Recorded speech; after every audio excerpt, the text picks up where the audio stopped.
Welcome back to Reds Fusion LFC, your ultimate hub for all things Liverpool. Today, we dive into the hottest transfer drama, Liverpool's quiet master plan for the future, a 50-minuters headache, Gary Neville's bold claims, and even a potential Manchester United hijack. Stay tuned, because this one's packed with twists you won't want to miss.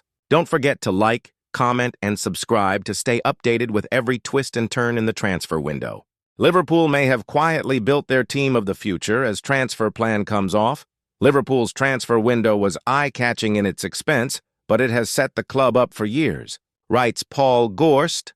After a historic spend of €444 in the summer transfer window, the Liverpool squad has a fresh look about it for the season ahead. 9 new players have joined across the course of the summer, with Arne Slot addressing areas of his squad that he felt needed most attention, while also moving on some who had started to drift towards the fringes under the Dutch coach at Anfield. After it became clear Trent Alexander-Arnold would be seeking new pastures in Madrid, the Reds made Jeremy Frimpong their first capture of the summer, officially confirmed the Netherlands fullback as a Liverpool player on June 1st, the same day Alexander-Arnold's defection to Real Madrid was completed. Florian Wirtz was next through the door in the second of 3 deals between the Reds and Bayer Leverkusen this summer, with the Germany international signing for an initial 100 million sum in June, before Milos Kerkez ended long-standing interest to join from Bournemouth in a 40 million agreement. Hugo Ekitike and Giovanni Leone followed in July and August, respectively, while the club also strengthened their goalkeeping department with experience, potential and quality in the shape of Freddie Woodman, Armin Pexi, and Georgia international Georgi Mamardashvili, whose official arrival came in July after a 29-minute agreement with Valencia last year. All of that activity, of course, was followed by the transfer deadline capture of Alexander Isak, who became the most expensive signing of all time in British football after his 125 million switch from Newcastle United, completing a busy summer of spending that reached never-before-seen levels at Anfield. Of course, that headline figure was offset by around half of that coming in from sales, and with 10 players leaving the club during the window, there is a fresh feel to proceedings ahead of the return to action this weekend. Such an outlay won't become routine at Anfield, though, and there is a sense that the costly refresh has been powered through to redesign the squad, not just for the coming campaign, but the years ahead, too.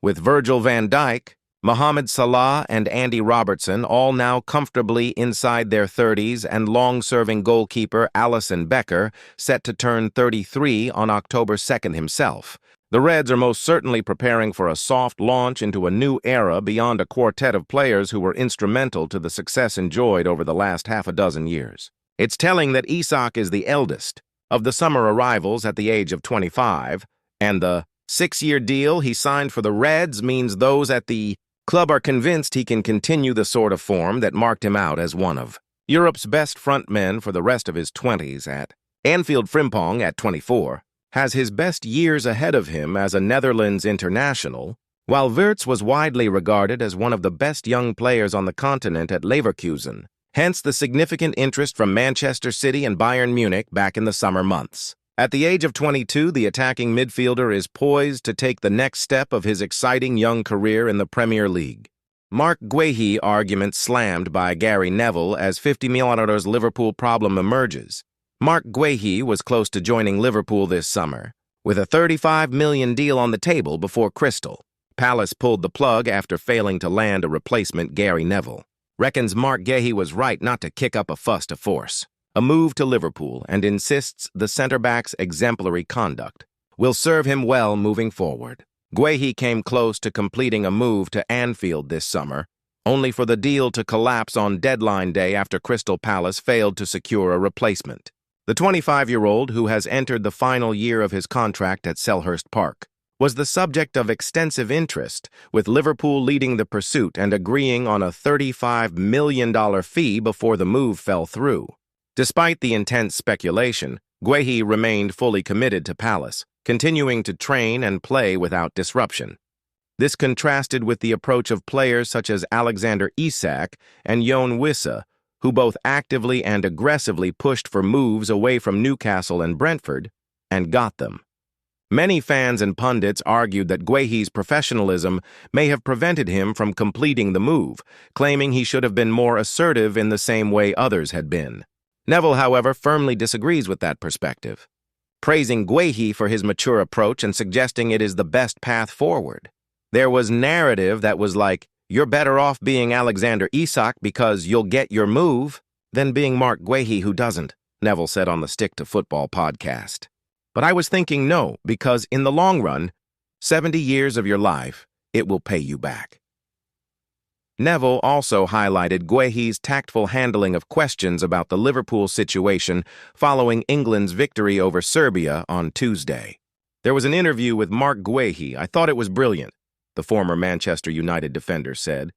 "I thought the way in which he handled the question around the situation with Liverpool, he had a smile on his face. He was so relaxed.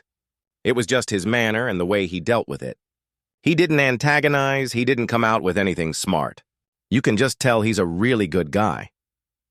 When ITV asked Guehi about how the past few days had been, he responded cheerfully, "It's been great."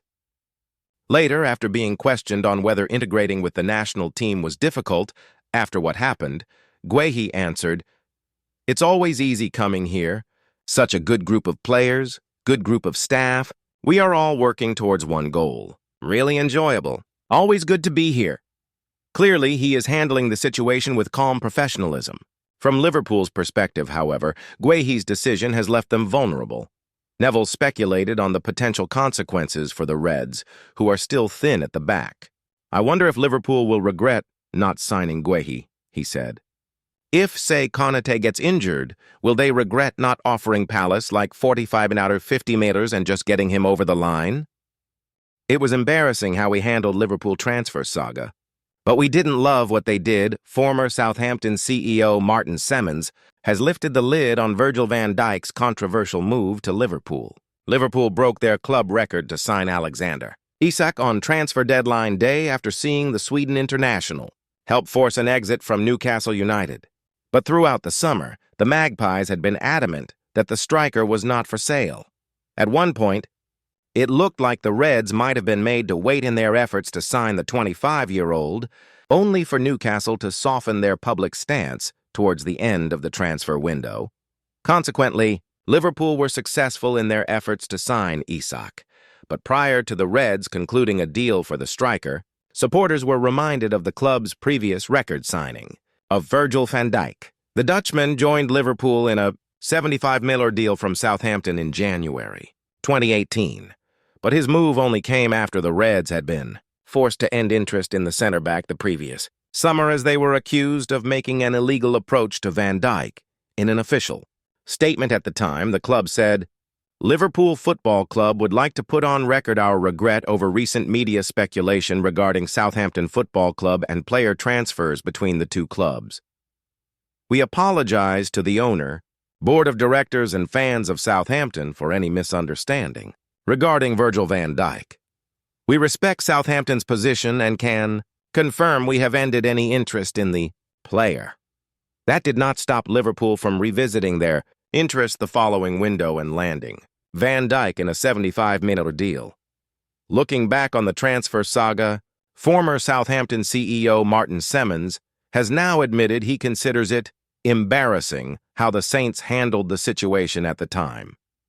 Lifting the lid on how Liverpool's conduct had angered Southampton, he also conceded that forcing Van Dijk to stay put at St. Mary's backfired on the club. "Virgil van Dijk was a big one for us," he recalled on TalkSport. "We treated him in a different way and said, 'You can't go.' It didn't work well for us. We didn't get him back on our side. Virgil was fantastic. In my opinion, he trained at 75% and played at 75% and was still the best player in the team, if not the league. He didn't cause us any problems.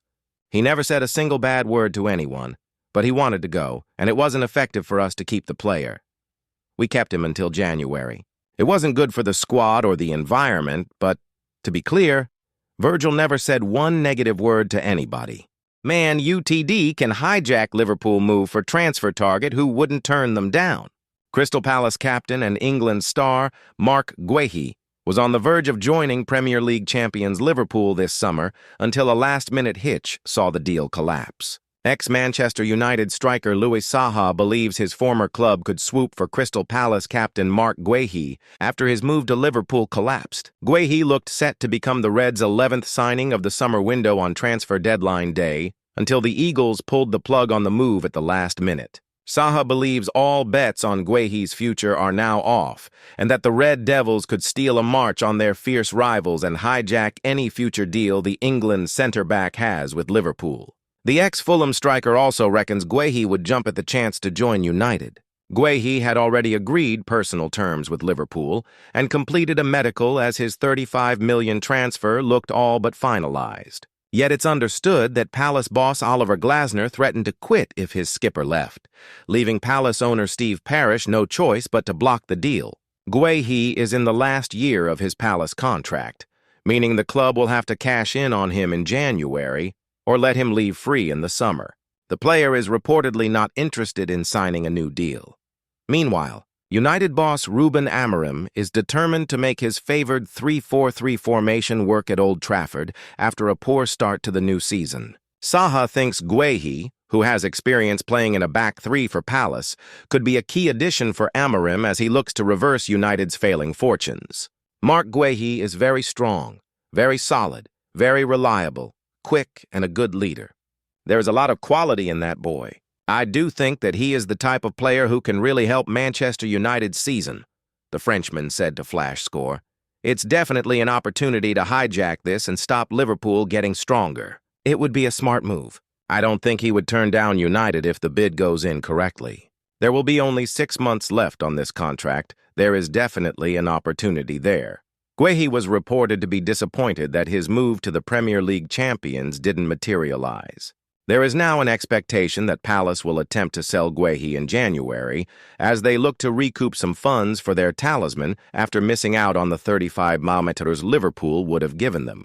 Liverpool had been expected to return with a new bid at the start of 2026, but it is now suggested they will bide their time as the Reds believe Guehi is determined to make the move to Merseyside. The Anfield side are facing life without centre-back Ibrahima Konate, who is out of contract next summer, while veteran defender Joe Gomez is expected to move on after almost leaving the club this year. However, Guehi is also able to talk to overseas clubs from the start of next year about a pre-contract agreement. I expect Alexander Isak will have same issue as Erling Haaland and Liverpool must be patient former. Liverpool striker Stan Collymore has sent a message to latest club record signing. Alexander Isak after 125 meters transfer from Newcastle United. Take a quick glance through Liverpool's list of post-war record transfers, and it doesn't take long to spot a pattern emerging. When it comes to spending big, the Reds are far more inclined to do so on strikers than any other position. That, of course, shouldn't come as much of a surprise given goal scoring remains the most difficult and decisive part of any match. And more than half of Liverpool's 27 record captures were. Recruited as a forward, Alexander Isak became the latest when he ensured 116 million midfielder Florian Wirtz had the shortest reign of any record signing when his 125-meter move from Newcastle United finally became reality on transfer deadline day last week. 30 years ago, Stan Collymore was the player commanding the attention when Liverpool smashed the highest British tally by splashing out 8.5 Nellers on taking the forward from Nottingham Forest. Collymore, then, is ideally placed to point out the perils and pitfalls that could now await Isak as he prepares for a potential Reds debut in the Premier League visit to Burnley on Sunday. The fee didn't bother me. But it bothered me when other people asked about it, he says, speaking to the Echo via newbettingoffers.co.uk. That's where it is going to come from for Isak. These days, because of the overinflated fees, people won't look at it as much. When I signed, it was the second biggest fee, adjusted for inflation, in Premier League history, something like 216 meters in today's money. It was that big. It was an outlier and people had to keep talking about it. Whereas today, people are used to that kind of size of transfer. Collymore believes Isak will have to adjust his game to play under Arne Slot and suggested Liverpool. Supporters shouldn't expect to see the same player who terrorized defenses while with Newcastle. at least for a few months. Yet, in terms of what Isak has got to do, I think he just has to look at the way Liverpool play and work out the differences with Newcastle, says Collymore. That might be less counter-attacking as Liverpool have the ball a lot and teams will defend deep. He's going to have to get used to, like Erling Haaland at Manchester City, sometimes just getting in the box and being a tap-in merchant.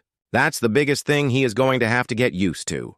There aren't going to be as many long, raking balls over the top that he is going to gallop onto and go around the goalkeeper. That space won't exist at Liverpool. Every team, whether it's Real Madrid or Bournemouth, will basically try to deny Liverpool space. If he gets to grips with that, then he'll enjoy his time at Liverpool. He won't be the Isak of Newcastle, as there won't be as much counter-attacking. As a striker, his first job will be to score goals, and he will have a really good support network around him, just like Erling Haaland when he went to City and thought, I'm sitting here 6 yards out just tapping balls in. Isak may have to do that for a little while before we see a more expansive player. Isak made his first appearance of any sort since May when coming off the bench for the final quarter of Sweden's shock 2-0 World Cup qualifying loss in Kosovo on Monday evening, and Collymore adds, Liverpool have started the season so well, you might see Isak come off the bench a few times, and it might be November and December before we start seeing the best of him. Hugo Ekitike has warranted a starting role, and there are players like Cody Gakpo who will want to be involved. There's not really a need for Isak at Liverpool in the way there may have been pressure to put him in if they'd not won a couple of their opening games.